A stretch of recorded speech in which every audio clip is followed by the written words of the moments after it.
Hello everyone, this is Serious Trivia, and today we're continuing our Jiang Wei's Northern Expeditions Let's Talk Lore series with episode 9, titled The Turning Point. Before we get started, here's the answer to the trivia question from the end of our last episode, and be sure to stay tuned until the end of this episode for a brand new question.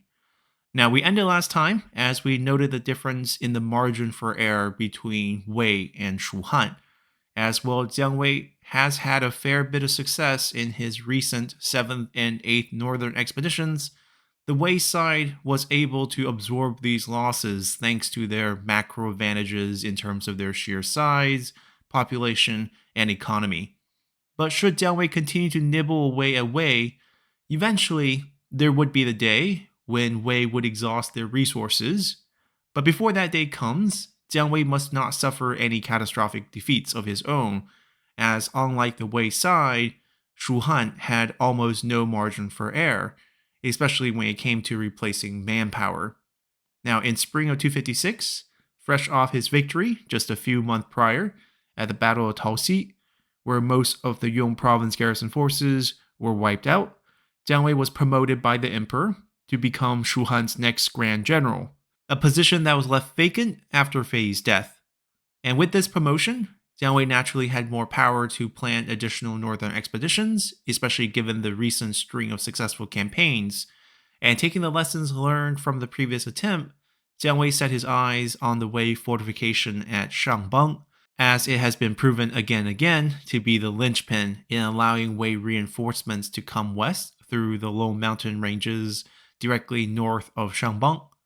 So the only way for Shu Han to convert military victories into actual territory gains would be to take Shangbang and thus cut off Wei's reinforcements, much like Zhuge Liang's original plan back during the very first northern expedition.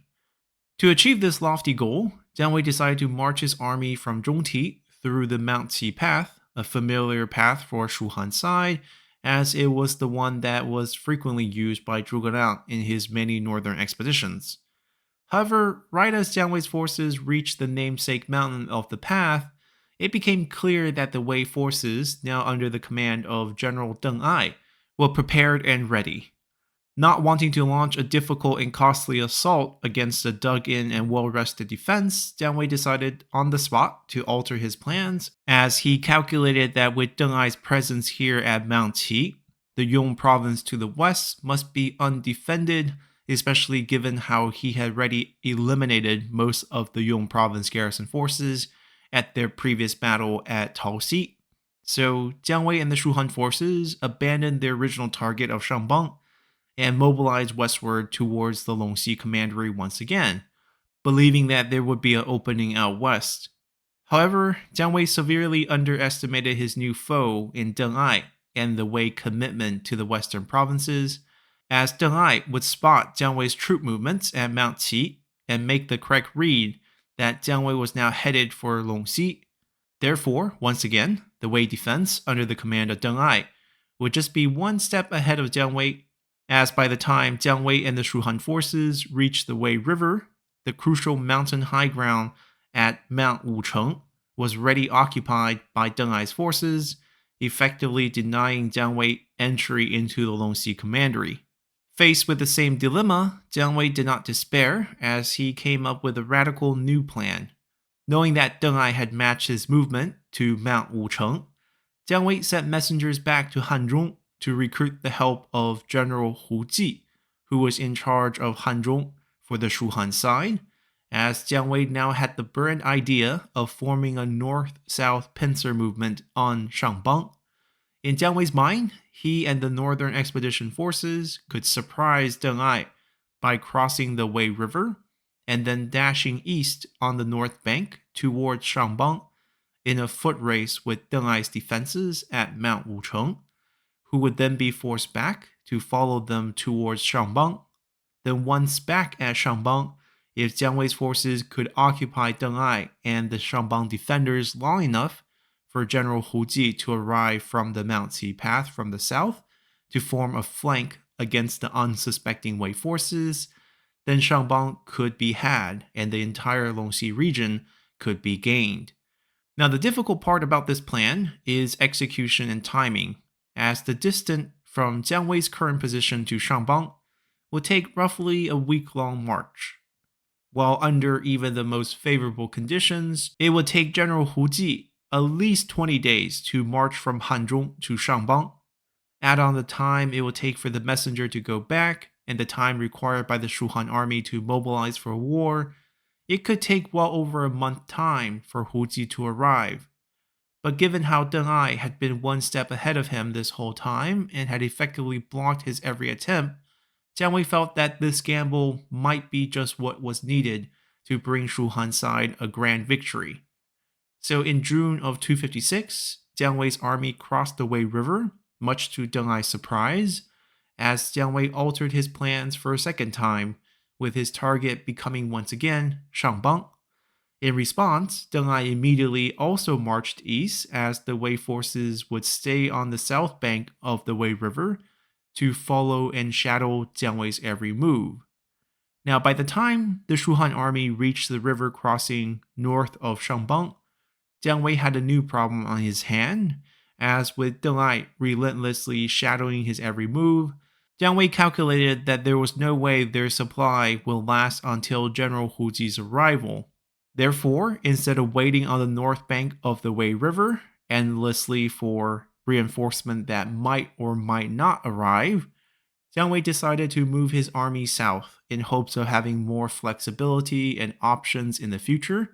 as the worst possible outcome would be if Deng Ai trapped them on the north side of the Wei River while their supplies dwindled. But after crossing the Wei River just west of Shangbang, Jiang Wei was faced with another issue, as there was still a small river called the Ji River in front of them. While this was a much smaller stream, Jiang Wei still didn't want his army to be blocked by any terrain that could be used to deny their retreat south in case General Hu Ji never arrives. As well, Jiang Wei sent the messenger to order General Hu Ji to come reinforce them at Shangbang. It was impossible for Jiang Wei to confirm if the order ever reached Hu Ji, or if Hu Ji is able to arrive in a timely manner. So with one more river to cross, Jiang Wei decided to follow a small tributary of the Ji River, named the Duan River, which tracks south through a valley with the same name, as Jiang Wei wanted to put his army in a position that could still attack and threaten Shangbang, while being able to retreat south at a minute's notice should anything go wrong. But things went wrong right away, as when Jiang Wei and the Shuhan forces entered into the Duan River Valley, Deng Ai and the Wei forces, who had been tracking and following the Shuhan troop movement this whole time, were lying in waiting, as Deng Ai once again correctly analyzed and predicted Jiang Wei's intent. What followed would be a battle that would be Jiang Wei's worst loss, as close to 10,000 Shuhan troops would perish inside the Duan Valley that day, as Jiang Wei and the survivors fled south, shattered and defeated. Now, the exact number of casualties at the Battle of Duan Valley was not recorded historically, with some estimates in the thousands and others over 10,000, but either way, it was a number that the Shuhan side could not replace or tolerate, as following this campaign, there would be immense political backlash against Jiang Wei and his northern expedition strategy. Jiang Wei would return to Chengdu by winter of 256, where he would voluntarily request a demotion from his newly earned Grand General position, as Emperor Liu Shan would oblige and demote him to General of the Rear. Now, despite all this, Jiang Wei was still allowed to continue his northern expeditions, just with much less fanfare, political support, and of course popular support, as 10,000 casualties meant 10,000 fathers and sons who are not coming home in 256. But the geopolitical climate in 257 would give Jiang Wei another chance to prove himself right away, as Zhuge Dan would rebel against the Sima-controlled court in Huainan, and to make matter worse for Wei and Sima Zhao, Zhuge Dan would team up with the Kingdom of Wu this time, which would force Sima Zhao to pull the majority of the Wei Western forces from Chang'an in response. And this created a rare opportunity of Wei vulnerability in this area around Chang'an, and Jiang Wei took a big swing as he and the Northern Expedition forces would march out of the Tangluo Path to attack some of the Great Wall fortifications around Chang'an,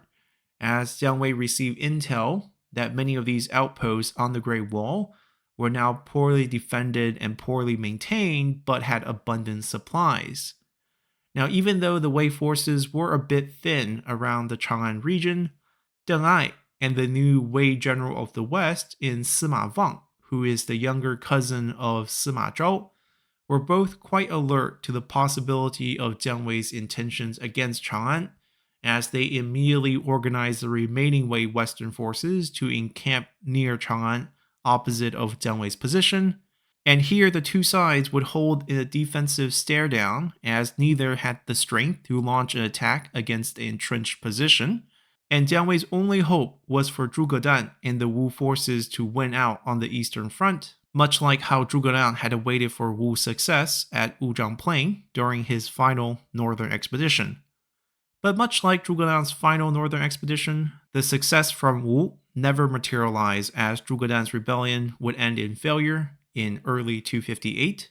Knowing that the Wei reinforcements would soon return to the western front, Jiang Wei begrudgingly retreated back to Hanzhong, knowing that he probably lost his final chance of attacking Wei, as without another major geopolitical event such as Zhuge Dan's rebellion, Jiang Wei simply no longer had the support on the home front to continue launching annual northern expeditions. Now, while Jiang Wei would no longer have the support to launch any offensive campaigns, the Shuhan court still entrusted him as their best military commander, as he would be promoted back to Grand General in the following year in 258 and be tasked with strengthening defenses at Hanzhong for the next few years, as the Shuhan policy would shift from a northern expedition approach towards a more turtling defensive approach in Hanzhong. And to find out how Jiang Wei would navigate this political shift within Shuhan to launch his final northern expedition in 262, as well as the result and legacy of that final expedition, come back next time, as we'll be concluding our series tomorrow with episode 10. Hopefully you all have enjoyed this episode enough to consider subscribing to the channel for more content on Three Kingdoms history, or simply support the channel with a like or comment below. And as always, I'll see you all next time. Bye!